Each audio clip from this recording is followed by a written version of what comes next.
সম্বন্ধ কৃষ্ণ যে একমাত্র সম্বন্ধ, অন্য সম্বন্ধ কিছু নাহি।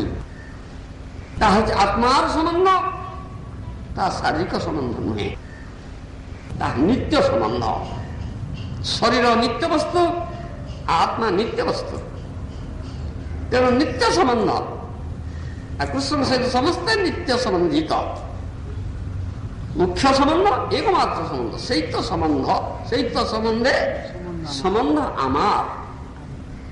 ଯୋଉମାନେ ଭକ୍ତ ମହାଜନ ନାରଦମୁନିଙ୍କ ଭଳି ସେମାନେ ଏଇ ସମ୍ବନ୍ଧ କଥା କହୁଛି।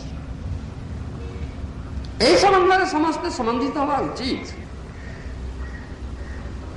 তাহলে সম্বন্ধটা ঠিক হব। নচে ভৌতিক সম্বন্ধ, ভৌতিক জগতের যে শারীরিক সম্বন্ধ, সে সম্বন্ধ ঠিকনা সম্বন্ধ নুহে, অনিত্য সম্বন্ধ বা নিত্য সম্বন্ধ নুহে।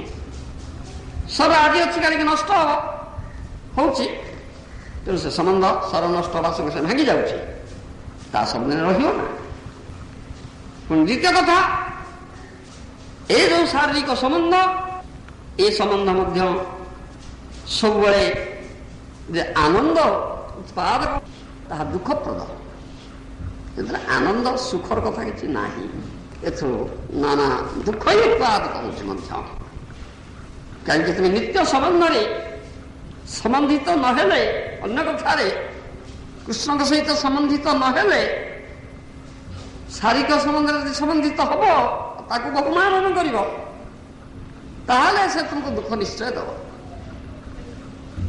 ଆଉ ତାର ନିତ୍ୟ ସମ୍ବନ୍ଧ ମାଇକ ସମ୍ବନ୍ଧ, ପ୍ରାକୃତ ସମ୍ବନ୍ଧ। ସେଇଟା ପ୍ରାକୃତ ବସ୍ତୁ ଯାହା ଯାହା ମାଇକ, ତାହା ଦୁଃଖପ୍ରଦ। ସେଥିରେ ଆନନ୍ଦ ସୁଖର କଥା କିଛି ନାହିଁ। ସେଥିପାଇଁ କୁହାଯାଇଛି ଏ ଭୌତିକ ଜଗତ, ମାଇକ ଜଗତ ଦୁଃଖାଳୟ ଶାଶ୍ୱତ। এটা দুঃখরে পরিপূরিত এ ভৌতিক জগৎ। সুখ আনন্দ এଥିରେ କିଛି ନାହିଁ।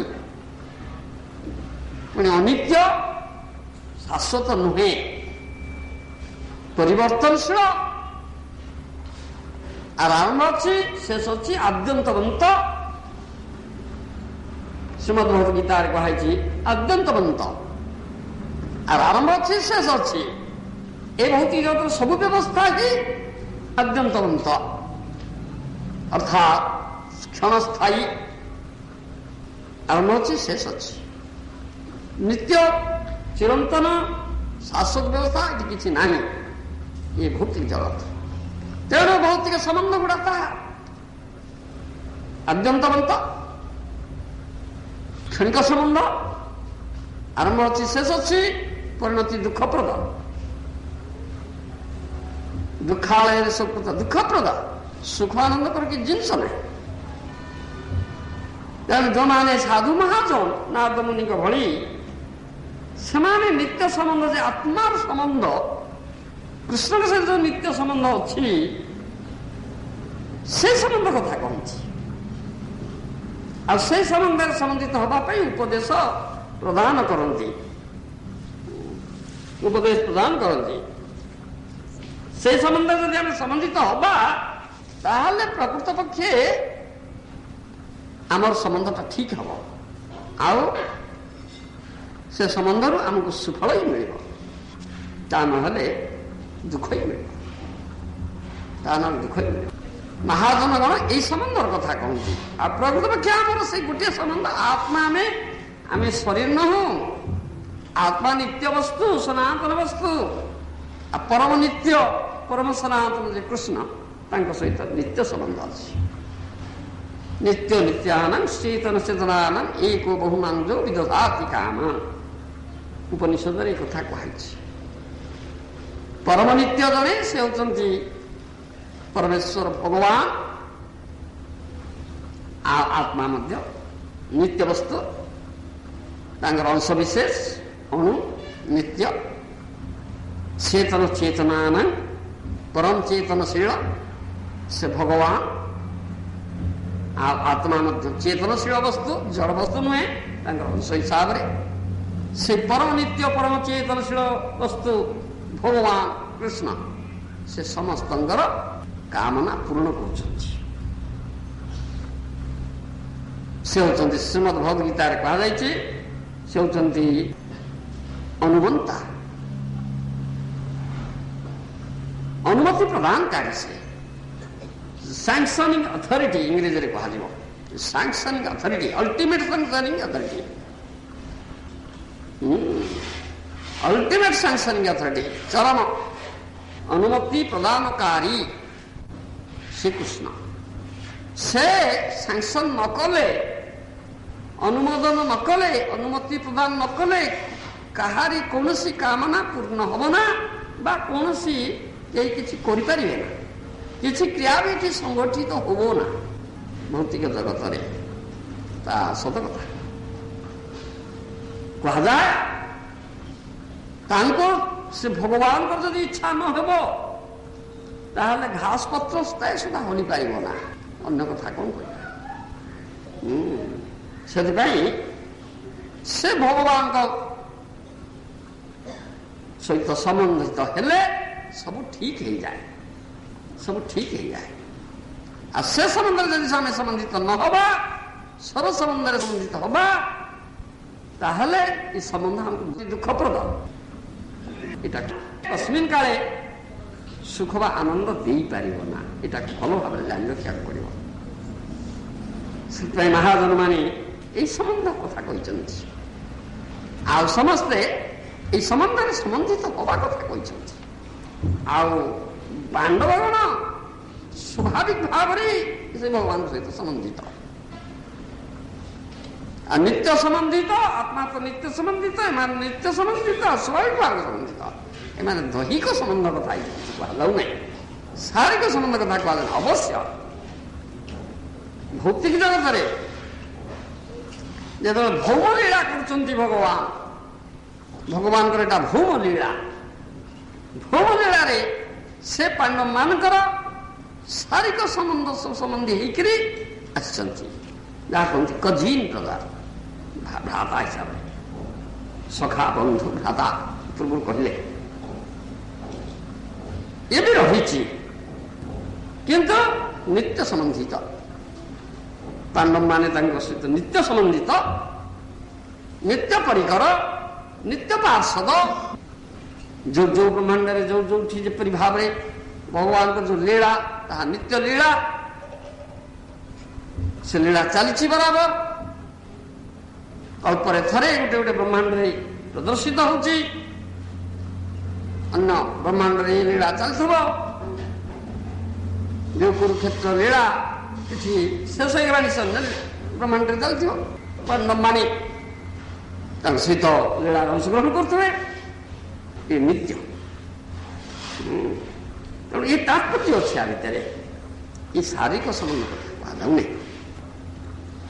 ଏ ନିତ୍ୟ ସମ୍ବନ୍ଧ କଥା କୁହାଯାଉଛି। ହେଲେ ସୁଦ୍ଧା ଭୌମ ଲୀଳାରେ, ଭୌମ ଜଗତରେ ନାରଦ ମୁନି କହିଲେ ସେଇ ଭଗବାନ ତୁମ ସହିତ ରହିଛନ୍ତି, ତୁମର ସଖା ହେଇଛନ୍ତି, ତୁମର ବନ୍ଧୁ ହେଇଛନ୍ତି, ତୁମର ଉପଦେଶକ ଗୁରୁ ହେଇଛନ୍ତି, ଦୂତ ବି ହେଇଛନ୍ତି। ତୁମେ କେଡ଼େ ପ୍ରିୟ ତାଙ୍କର, ତୁମେ କେଡ଼େ ଭାଗ୍ୟବାନ ତୁମମାନେ ଯେ ପରମେଶ୍ୱର ଭଗବାନ ସେ ତୁମର ସଖା, ବନ୍ଧୁ, ଗୁରୁ, ଉପଦେଶକ, ଦୂତ କଣ ନ ହେଇଛନ୍ତି। ଏ କଥା ଯେତେବେଳେ ନାରଦ ମୁନିଙ୍କ ଠାରୁ ଶ୍ରବଣ କଲେ, ଏ ସ୍ୱାଭାବିକ କଥା, ପ୍ରେମ ବିହୋଳ ହବା, ହସଫୁଲ୍ଲ ହବା, ତାହେଲେ ତେବେ ତାତ୍ପର୍ଯ୍ୟ ଏଠି ଅଛି। ଆମମାନଙ୍କ ପ୍ରତି ଏ ଶିକ୍ଷା ଅଛି, ବଦ୍ଧଜୀବ ମାନଙ୍କ ପ୍ରତି ଏ ଶିକ୍ଷା ଏଠି ରହିଛି। ଏଇ ସମ୍ବନ୍ଧର କଥାଟା ବେଦରେ ଯେ ତିନୋଟି ତତ୍ତ୍ୱ କୁହାଯାଏ, ସମ୍ବନ୍ଧ, ଅବିଧେୟ, ପ୍ରୟୋଜନ, ବେଦେ ତ୍ରିତତ୍ତ୍ୱ କୁହା। ସମ୍ବନ୍ଧ, ଅବିଧେୟ, ପ୍ରୟୋଜନ। ସମ୍ବନ୍ଧ ହଉଛି କୃଷ୍ଣ ସମ୍ବନ୍ଧ, କୃଷ୍ଣ ମୁଖ୍ୟ ସମ୍ବନ୍ଧ, ଏକମାତ୍ର ସମ୍ବନ୍ଧ। କୃଷ୍ଣଙ୍କ ସହିତ ସମସ୍ତେ ସମ୍ବନ୍ଧିତ, ନିତ୍ୟ ସମ୍ବନ୍ଧିତ, ଆତ୍ମା ହିସାବରେ। କିନ୍ତୁ ଭୌତିକ ଜଗତରେ ଦେହାତ୍ମ ବୁଦ୍ଧି ଯୋଗୁଁ, ମାୟା କବଳିତ ହେଇଥିବା ଯୋଗୁଁ একথা জীব ভুলি যাইছি। স্বর্গକୁ ବହୁ ମାନନ କରୁଛି, ସ୍ୱର ସମ୍ବନ୍ଧଟାକୁ ବହୁ ମାନନ କରୁଛି, ଯାହାକି ଅନିତ୍ୟ ସମ୍ବନ୍ଧ। ଆଉ ସେ ଅନିତ୍ୟ ସମ୍ବନ୍ଧ ସୁଖପ୍ରଦ ନୁହେଁ, ବରଂ ଦୁଃଖପ୍ରଦ। ଏଇଟା କଥାଟା ଆମର ରହିଛି। ସେଥିପାଇଁ ଆମମାନଙ୍କୁ ମହାଜନମାନେ ଏ ଶିକ୍ଷା ଦେଉଛନ୍ତି। ସମ୍ବନ୍ଧ ତତ୍ତ୍ୱ କଥା ଯେତେବେଳେ ଆସେ ସେତେବେଳେ ମହାଜନମାନେ ଗୋଟେ ସମ୍ବନ୍ଧ କଥା କହନ୍ତି, ତାହା ହେଉଛି ନିତ୍ୟ ସମ୍ବନ୍ଧ, କୃଷ୍ଣଙ୍କ ସମ୍ବନ୍ଧ। କୃଷ୍ଣ ସହିତ ସମ୍ବନ୍ଧିତ ହବ। ଭୌତିକ ଜଗତରେ ତୁମେ ସେଠି ଭୁଲି ଯାଇଛ। ତେଣୁ ସାଧୁ ମହାଜନ ଗଣ, ଭକ୍ତ ବୈଷ୍ଣବ ଗଣ ଏ ଜଗତକୁ ଆସି ଏସବୁ ଶିକ୍ଷା ଆମକୁ ଦେଉଛନ୍ତି, ଏ ଚେତନା ଆମକୁ ଦେଉଛନ୍ତି। ଏ ବିସ୍ମୃତି ଯେ ଆମର ହେଇଛି, ସ୍ମୃତି ଜାଗ୍ରତ କରୁଛନ୍ତି ଆମକୁ। ଏ ସ୍ମୃତି ଜାଗ୍ରତ କରୁଛନ୍ତି। ଏମାନେ କେଡ଼େ ଉପକାର ଆମର ନ କରୁଛନ୍ତି। ସେମାନେ ଆମର ବଡ଼ ଉପକାର କରୁଛନ୍ତି। ସେମାନେ ଆମର ଏକମାତ୍ର ମଙ୍ଗଳାକାଂକ୍ଷୀ ବନ୍ଧୁ। କୃଷ୍ଣ ଯେପରି ସୁହୃଦ ସର୍ବଭୂତାନ, କୃଷ୍ଣ ଆମର ସୁହୃଦ ଏକମାତ୍ର ମଙ୍ଗଳାକାଂକ୍ଷୀ ବନ୍ଧୁ, ତଦ୍ରୂପ ଭାବେ କୃଷ୍ଣଙ୍କର ଏ ଭକ୍ତଗଣ, ବୈଷ୍ଣବ ଗଣ, ଏମାନେ ମଧ୍ୟ ସୁହୃଦ ମଙ୍ଗଳାକାଂକ୍ଷୀ ବନ୍ଧୁ ଆମର। ଏମାନଙ୍କର କୌଣସି ଅମଙ୍ଗଳ କାମନା ନାହିଁ କାହାରି ପ୍ରତି। ବୈଷ୍ଣବ ସର୍ବଭୂତ ହିତେରତା, ସର୍ବଜୀବର ମଙ୍ଗଳ କରିବା ପାଇଁ ଆସନ୍ତି ସେମାନେ, କଲ୍ୟାଣ କାହାଣୀ। ସେମାନେ ଅମଙ୍ଗଳ କରିବା ପାଇଁ ଆଦୌ ଆସିନାହାନ୍ତି। ଅମଙ୍ଗଳ କଥା ନାହିଁ। ଅଜାତ ଶତ୍ରୁବ ବୋଲି କହୁଛନ୍ତି। ସାଧୁ ଅଜାତ ଶତ୍ରୁବ। ପ୍ରକୃତପକ୍ଷେ ଯେ ସାଧୁ, ତାଙ୍କର କେହି ଶତ୍ରୁ ନଥାନ୍ତି। ସମସ୍ତେ ତାଙ୍କର ବନ୍ଧୁ, ଆପଣାର ଲୋକ। ଯେହେତୁ ସମସ୍ତେ କୃଷ୍ଣଙ୍କ ସହିତ ସମ୍ବନ୍ଧିତ, ନିତ୍ୟ ସମ୍ବନ୍ଧିତ, କୃଷ୍ଣ ଆମର ଆପଣାର ଲୋକ, ତେଣୁ ତାଙ୍କ ସହିତ ସମ୍ବନ୍ଧିତ ସମସ୍ତେ ଆମର ଆପଣାର ଲୋକ। ତାହା ହେଉଛି କଥା ଆମର। ତେଣୁ ଶତ୍ରୁତାର ପ୍ରଶ୍ନ ଏଠି ନାହିଁ। ଯେତେବେଳେ ଶରୀର ଧାରଣାକୁ ଆସିଯାଏ ଲୋକ ବଦ୍ଧାବସ୍ଥାରେ, ତେଣୁ ସ୍ୱର ସମ୍ବନ୍ଧ ଯିଏ ତାକୁ ଆପଣାର ବୋଲି ଭାବେ, ଯେ ସମ୍ବନ୍ଧ ନୁହେଁ ସେ ପର ବୋଲି ଭାବେ। ରାଗ ଦ୍ୱେଷ, ପର ଆପଣା, ଦ୍ୱନ୍ଦ୍ୱ ଭାବ ଏଗୁଡ଼ାକ ଆସିଯାଏ। ଶତ୍ରୁ ମିତ୍ର ଭାବ ଏଗୁଡ଼ାକ ଆସିଯାଏ। ସେ ଏ ଭୌତିକ ସ୍ଥିତିରେ ଅଛି। ଶାରୀରିକ ସମ୍ବନ୍ଧରେ ଏଗୁଡ଼ା ଦେଖିବାକୁ ମିଳେ। କିନ୍ତୁ ଯେଉଁମାନେ ଆତ୍ମଚେତନଶୀଳ, ସେଲ୍ଫ ରିୟଲାଇଜ୍ଡ ପର୍ସନ୍ସ ଇଂରେଜୀରେ ଆମେ କହିବା, ସେମାନଙ୍କର ଏ କଥା ନାହିଁ। ଦ୍ୱନ୍ଦ୍ୱ ମୋହ ନିର୍ମୁକ୍ତା, ଶ୍ରୀମଦ୍ ଭଗବଦ୍ଗୀତାରେ ଭଗବାନ କୃଷ୍ଣ କହିଲେ, ଦ୍ୱନ୍ଦ୍ୱ ମୋହ ନିର୍ମୁକ୍ତ ହେଇକିରି ଆତ୍ମସ୍ଥିତିରେ ରହିବ, ଭଜନ କର, ତାହେଲେ ସମଦର୍ଶନ ହବ। ରାଗ ଦ୍ୱେଷ, ଏ ଯୋଉ ଡୁଆଲିଟି ଅଛି, ଦ୍ୱନ୍ଦ୍ୱ ଭାବ ଅଛି, ଏଥିରୁ ମୁକ୍ତ ହେବାକୁ ପଡ଼ିବ। ତା ନହେଲେ ତୁମେ ପ୍ରକୃତପକ୍ଷେ ଏଠି ଆନନ୍ଦ ସୁଖ ପାଇପାରିବ। ଏଇ ଡୁଆଲିଟି ଯୋଗୁଁ, ଦ୍ୱନ୍ଦ୍ୱ ଭାବ ଯୋଗୁଁ, ପର ଆପଣା ଭାବ ଯୋଗୁଁ ଏଠି ଶତ୍ରୁତା ରହିଛି, ହିଂସା ରହିଛି, ଈର୍ଷା ରହିଛି, ଶତ୍ରୁମିତ୍ର ଭାବ ରହିଛି, ରାଗ ଦ୍ୱେଷ ରହିଛି। ଏଥିପାଇଁ ରହିଛି। ଯେତେବେଳେ ଏଗୁଡ଼ିକ ଦୂର ହେଇଯିବ, ଆତ୍ମସ୍ଥିତିରେ ଜଣେ ରହିବ, ଆଉ ସବୁଠି ଆତ୍ମାଙ୍କୁ ଦର୍ଶନ କରିବ, ପରମାତ୍ମାକୁ ଦର୍ଶନ କରିବ। ସର୍ବତ୍ର ସର୍ବଜୀବଙ୍କ ଠାରେ ମଧ୍ୟ ପରମାତ୍ମା ରୂପରେ ଭଗବାନ ବିଦ୍ୟମାନ ଅଛନ୍ତି। ସବୁ ଆତ୍ମା ସମାନ, ଭଗବାନଙ୍କର ଅଂଶ ବିଶେଷ ହିସାବରେ। ସେତେବେଳେ ଆଉ ଏଗୁଡ଼ାକ ରହିବ, ସମଦର୍ଶନ ହବ। ସେଥିପାଇଁ ସମ୍ପୂର୍ଣ୍ଣ ନିରପେକ୍ଷ ଶାସ୍ତ୍ର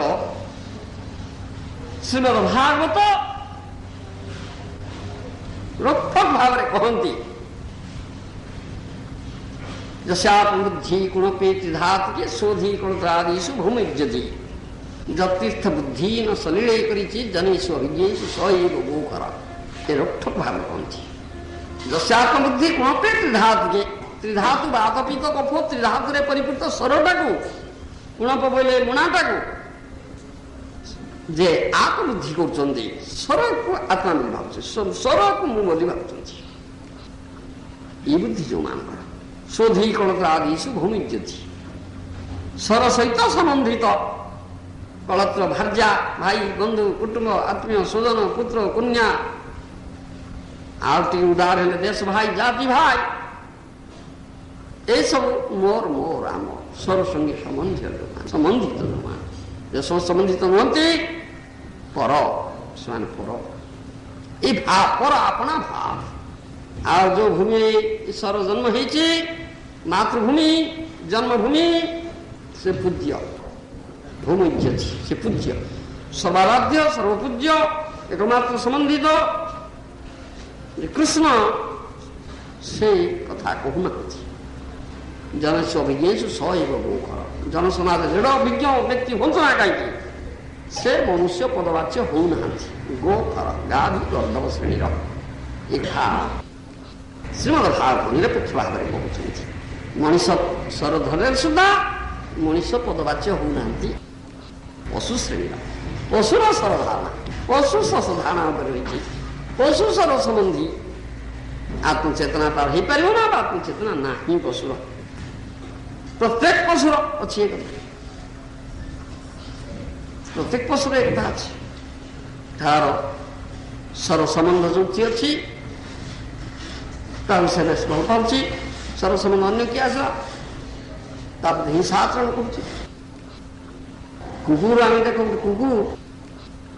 କୁକୁର ଅନ୍ୟ ଗୋଟାଏ କୁକୁରକୁ ଦେଖିଲେ ସାଙ୍ଗେ ସାଙ୍ଗେ ଭୋଗ ହୋଇକରି ଭୁକିକି ଦୌଡ଼ିବ ଭୁଗିବ ତୋଳିବ ତାକୁ କିଏ ଆସିଲା ଅନ୍ୟ ଗୋଟେ କିଏ ଆସିଲା ତାର ଏକଜାତୀୟ ପଶୁ କିନ୍ତୁ କୁକୁରକୁ ଦେଖିଲେ ଅନ୍ୟ କୁକୁରକୁ ଦେଖିଲେ ଭୁଲ ତା ସାଙ୍ଗେ କଳିତ ଲଗିବ କାମୁଡ଼ା କାମୁଡ଼ି ଲଗେଇବେ ଇଏ ହବ କିନ୍ତୁ ନିଜ ଛୁଆ ନିଜ ସମ୍ପର୍କୀୟ ହେଇ ତା ପ୍ରତି ଭାବ ନାହିଁ ଇଏ ସାଧାରଣ କଥା ତେଣୁ ଯଦି ମଣିଷ ହେଇ ମାନବ ହେଇକରି ଏ ପ୍ରକାର ସମ୍ବନ୍ଧରେ କିଏ ସମ୍ବନ୍ଧିତ ହୁଅନ୍ତି ଏପରି ପର ଆପଣା ଭାବ କରନ୍ତି ସେମାନଙ୍କୁ ମଣିଷ ବୋଲି କୁହାଯିବ ନା ଏ ସମ୍ପୂର୍ଣ୍ଣ ନିରପେକ୍ଷ ଭାବରେ ରୋକଠୋକ ଭାବରେ ଶ୍ରୀମଦ ଭାଗବତ ଶୈବ ଗୋଖର ଗାଧି ଗର୍ଦ୍ଧବ ଶ୍ରେଣୀ ବସେ ତେଣୁ ଏଠି ସମାନ ତତ୍ତ୍ୱ କଥା କୁହାଯାଉଛି ଏଥିରେ ଅନୁସ୍ୱିତ ଅଛି ଆଉ ସେ ଭଗବାନ କୃଷ୍ଣଙ୍କ ସହିତ ସମସ୍ତେ ସମ୍ବନ୍ଧିତ ନିତ୍ୟ ସମ୍ବନ୍ଧ